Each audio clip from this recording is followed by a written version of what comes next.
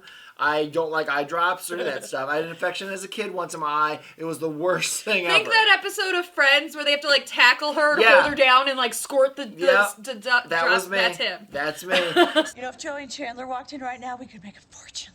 So I'm seeing this, and she knows this about me. So she's starting to laugh. I know. She's starting to laugh, and we see him going through, and I'm just like, I know it. And the foot thing was already bad because we all relate to that. Right. And then, so yeah, he definitely gets it stabbed right in the eyes. Mm-hmm. And then Pearl comes around, and, like, it's funny because she, like, it's like a little stab with the pitchfork to, like, make sure he's dead. Because she knows to double tap. I think you said that in the theater, too. I was like, she's double tapping. But it's like a gentle tap. It's like a... I know, she's like, you're dead, right? I stabbed you deep enough into the brain, it right? It made me laugh. It did make me laugh. Yeah, Not just because I thought, oh, she double tapped it, but the way she did it was just, it was funny to me. You know, you final girls out there could learn a thing or two from Pearl. From Pearl. So Lorraine winds up in the main house, and the husband, what's his face? Howard. Howard, yeah. Howard has, kind of tricked her in, and he's like, well, we can go looking for your boyfriend, but I only have the one flashlight, but there's another one down in the basement if you'll go get it for me, because I'm old and I can't go down the stairs. And, don't do that. Right, don't go down to strangers' basements, guys. Lorraine does. She finds the flashlight right where he said it was going to be, and then goes to run back upstairs. Door's locked. He's locked her in. So she goes down to try and find out another way, turns on some lights, and there is a dude just chained to the wall, penis full out. Yeah. Clearly, I believe dead. I think he was Wasn't his stomach stabbed? I don't even remember. I don't know. All I can picture is dong hanging. Like, yeah. Well, he was dead. He was definitely dead. He's been there for a while, it looked like. And of course she screams and she tries to get out, and she winds up finding an axe, and so she manages to axe her way through the wrong side of the door. That pissed me off so much. So the lock is over here, and she breaks through this side of the door, so she has to like reach extra to get to the lock, and I'm like, you dumb bitch, why didn't you break this side and then you just reach through and grab, like, because it made it more dramatic. It pissed me off. I was like, the minute I break through the door and realize it's the wrong side, okay, I'm not gonna sit there and reach, I'm gonna break through the other side, and then I can just get out. So while she is struggling to reach, he comes up and breaks her hand, smashes it. And that's why she broke through the wrong side, so right. you can have that sequence. Yeah. I would totally survive a horror movie, because I would not make these mistakes. I would have been in the basement in the first place. I'd be like, sir, you can go down there and get your flashlight yourself, you bitch. Yeah, I'd be like, nah, we'll figure out something else. Yeah, I can see in the dark. It's fine. I don't care how old your ass is. You're going down there with me. You go first. Yeah. So that's where we leave Lorraine for a moment. Kid Cudi, Jackson, he wakes up and goes to get some milk or whatever in the middle of the night because, you know, he spent all day fucking. Like, it's hard work. I imagine he is tired. he screwed 3 different girls. Right. Like, and they didn't have pills for that back then. Right. So he hears something outside, goes outside, finds Howard with the flashlight and the gun, and Howard's telling him... Now, they had earlier in the movie had a little thing where they're both Marines, but Howard is clearly a bit racist. Well. And Jackson had stayed polite and was like, you know, once a Marine, always a Marine. I'm polite, blah, blah, blah. So he was always polite to Howard, and Howard tells him, you know, oh, I'm worried I can't find my wife. I think she might have fallen in the lake. Now, another bit of foreshadowing. We saw earlier in the movie Mia Goth, while the other ones are all fucking and filming. She goes off and has a cigarette and a walk, and she winds up at the lake on this pier, and she takes off her clothes and goes for a nude swim. There's a giant fucking alligator that, like, so she's swimming back to the thing, and you see this giant alligator. Oh, it's a great he's shot. just creeping right behind. She doesn't even notice him. She doesn't even notice him. No. Oh, it's like, she's gonna get eaten. Yeah. No, she doesn't get eaten, but hold on. And again, I guess I'll point this out too, because I noticed this in the theater, was when she first started going for a skinny dip, I'm like, well, that's a stereotypical trope in a horror movie like Jason and stuff. But again, their shots in it is just so artistic and so well done and everything that, you know. I don't know. I was waiting for Betty White to show up, like Placid. That'd be awesome. So Jackson says he's going to go with Howard and help him find his wife because, you know, once a Marine, always a Marine, blah, blah, blah. And that's the shot where you see him in the shadow with his giant dog hanging between his legs. So he goes and puts on some pants or whatever and follows him out there. And they're looking for Pearl and whatever. But yeah, of course, turns out Howard shoots him. And there goes Jackson. Yeah, his death is off screen. But, you know, obviously, the gunshot, you know exactly what happens. And it's brutal enough, and you know it's coming. Yeah, I think it was right to the chest or something. Oh, he's definitely dead. Yeah, he's definitely dead. But I don't feel shortchanged that it was off screen. I feel also because of the way it was done. And I also feel like probably because they probably had to really fight to get an R rating for this movie as well. Some things had to get cut. Yeah. So that could, because I think, wasn't somebody else's death off screen, or was it just his? No, I think it was just his. Okay. Well, Lorraine's is a little bit, but not really. But we'll get to that. Yeah, I'll get to that. So Pearl is now going into the rental house, and she climbs into bed with Maxine, and starts, like, being creepy and touching on her and stuff, and I'm like, ugh. Yeah. Because I don't care who it is, being asleep and having people like creep on you is disgusting. Like, well, and you know, anybody at that kind of age difference is gonna be creepy anyways for anybody to like, you know, be in there when you're not in that kind of. I don't like to be touched when I'm awake. I definitely don't want to be touched when I'm asleep. You know, that's kind of where I'm at with it. So Maxine, of course, wakes up and is like, "What the fuck are you doing?" Screams. That wakes up Brittany Snow, Bobby Lynn. And so Bobby Lynn goes out, you know, because her boyfriend Jackson is gone. The RJ and Lorraine are gone. Wayne's gone. So she goes out looking for everybody, and she runs into Pearl at the end of that pier. And she tries to be nice. She goes up to her like, "Oh, I'm sorry you're confused. Let's help get you back to the house." Well, and Pearl just turns into like a major bitch to her. And so she's like, "Hey, I was just trying to be nice, but if you're going to be a bitch, fuck you." And so she tries to walk past her, and Pearl blocks the way and then just shoves her in the water. Instantly, alligator gets her. Oh, yeah. And you see the alligator rolling with her body and the screaming, and then the screaming stops because she's dead. Well, yeah. And the alligator's still rolling with her. And the alligator got fed, so. Yeah, so I mean. You know. Right. Maybe that's their pet for all we know. Could be. Maybe it is the Betty White situation. Maybe it is. So everybody's dead here at this point except for Maxine and Lorraine. Maxine goes out looking for everybody and kind of does a sort of final girl circuit where she sees most of the bodies. Obviously, she's not gonna. I think it's just RJ actually because she didn't go in the barn, so she didn't see Wayne. Oh. And the other two were killed in the forest. So I think she only finds RJ's body. Okay. And then there's a screwdriver in the tire, so obviously their van isn't going anywhere. And she hears Lorraine screaming from the house. So she decides to go. She grabs the gun from the glove box and goes into the house. Remember what we said earlier. Right. She frees Lorraine, and Lorraine kind of freaks out on her, and she's like, "This is all your fault, because I'm here with you people. I hate all of you." And she turns to run out of the house. Well, Maxine is kind of like, "No, we need to stick together," you know. Mm-hmm. She runs out of the house. Bam! Shot in the face. Yeah. Right in the face. Which, at this point, so when the movie started, they do focus on Mia Goth. I don't know what her character's name is. Maxine. So you immediately think, okay, she's being stepped to be the final girl. But then when they start showing the pure, you know, what's her name? Lorraine.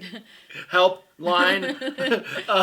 So I have the notes. You know, so then I'm thinking, and being that she's in Scream and everything, I thought, okay, maybe she's gonna become the final girl. No, she survived much better in Scream. Yeah, and it's kind of, I like it because, you know, you think she's just gonna run out, but it's kind of a shocking surprise death, you know. And that one, I think, is the one you're thinking might have also been off screen, but they do pull her body inside. Yeah. Because I remember I was like, wait a minute, that's not where her body was at the beginning when they're showing us all the carnage. Right, yeah. But then he drags her inside where I saw the body, and I was like, oh, okay, yeah, that's where she was, definitely. Yeah. That's where they found her. She was definitely paying way more attention to that than I was. Yeah. That never crossed my mind. I was just like, oh, she's dead. No, I was like, okay, if they show us at the beginning of the movie, they had all these sheet-covered bodies. So I kept track of where each sheet-covered body was to make sure that when they were killed, it was where they were found. Did you count the bodies, too, at the beginning? Because I didn't even think to do that. Well, no, but... Because that could have been no telling, too. No, I wanted to make sure that it was the right amount, like they were right where they said they were supposed to be. And they all were, so... Yeah. So Mia finds out the hard way that her gun isn't loaded. She winds up hiding in the house underneath the bed. And at this point, Pearl... This is kind of, yeah. Pearl has convinced Howard, like, fuck your heart. Let's just do it anyway. And so they get it on right there on top of the bed with Maxine underneath. And she takes the opportunity while they're getting it on to crawl out. And, they're distracted. Right, they're distracted. So the husband doesn't have a heart attack during the sex, but he does have a heart attack later when Mia, I think she jumps up. I keep saying Mia. Maxine. Yeah. When Maxine, I think she jumps up or something, and he's like, right. Well, his heart had a lot. His heart had some exercise. Right. It was probably teetering on. So he kind of slumps back and just and Pearl's like, no! And so now it's a face down between her and Mia, her and Maxine. So Maxine gets the keys to the truck, gets in their truck, and winds up running over Pearl's head. Just crush. I was like, yes, yes. It was cool. They showed it, so it was really good. cool. Oh, it was real good. It was really well done. And I keep saying Mia. Maxine decides that she's just gonna drive off and fuck everyone. Like, fuck this day, fuck this night. I'm out. She knows everybody's dead at that point, doesn't she? Right. So, and we also, because she didn't see Wayne's body, but she overhears them talking about how they killed Wayne, which is her boyfriend. Yeah. She had no reason to stick around. Yeah, all her friends are dead, her boyfriend's dead. Why would she stay and talk to the cops? Especially when, come to find out. So throughout the whole movie, we see this televangelist appear on televisions, and he's spouting fire and brimstone and bullshit.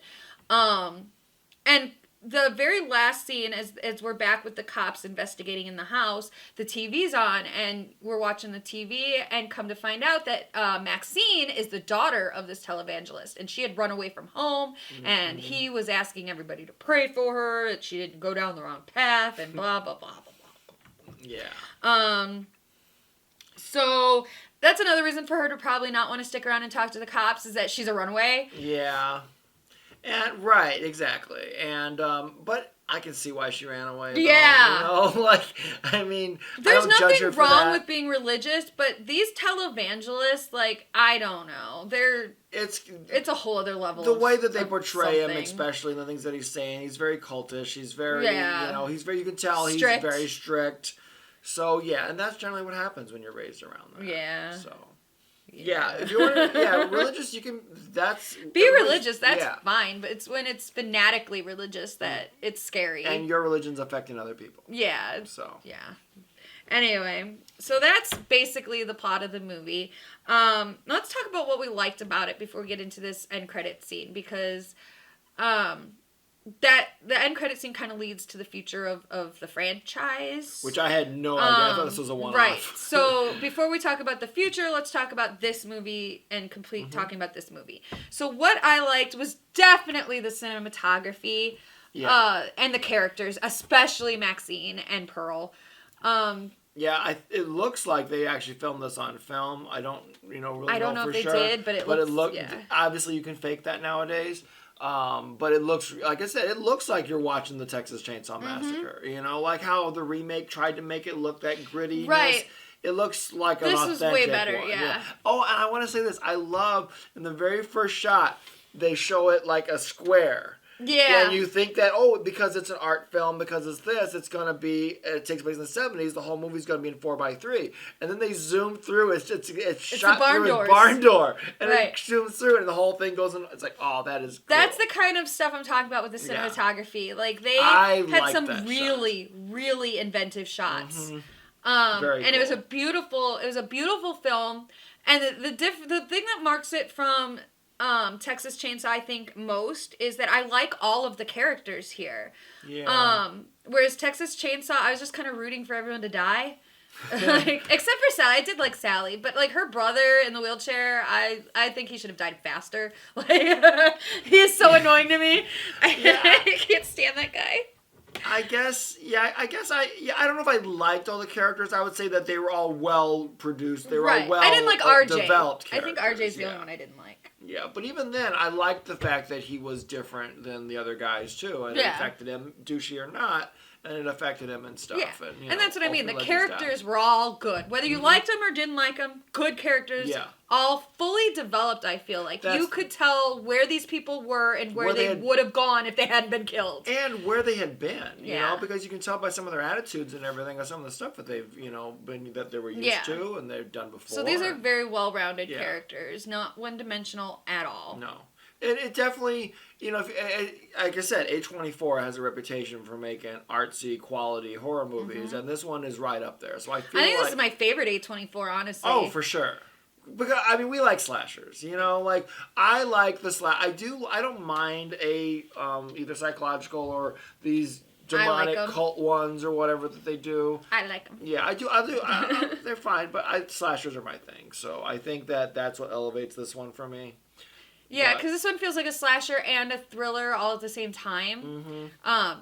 so it has the slow burn as well as the boom, boom, boom, you know? Yeah, like, this one, so, like, if you don't like A24 films, still give this one a chance, Right. I guess is what I want to say. Yeah.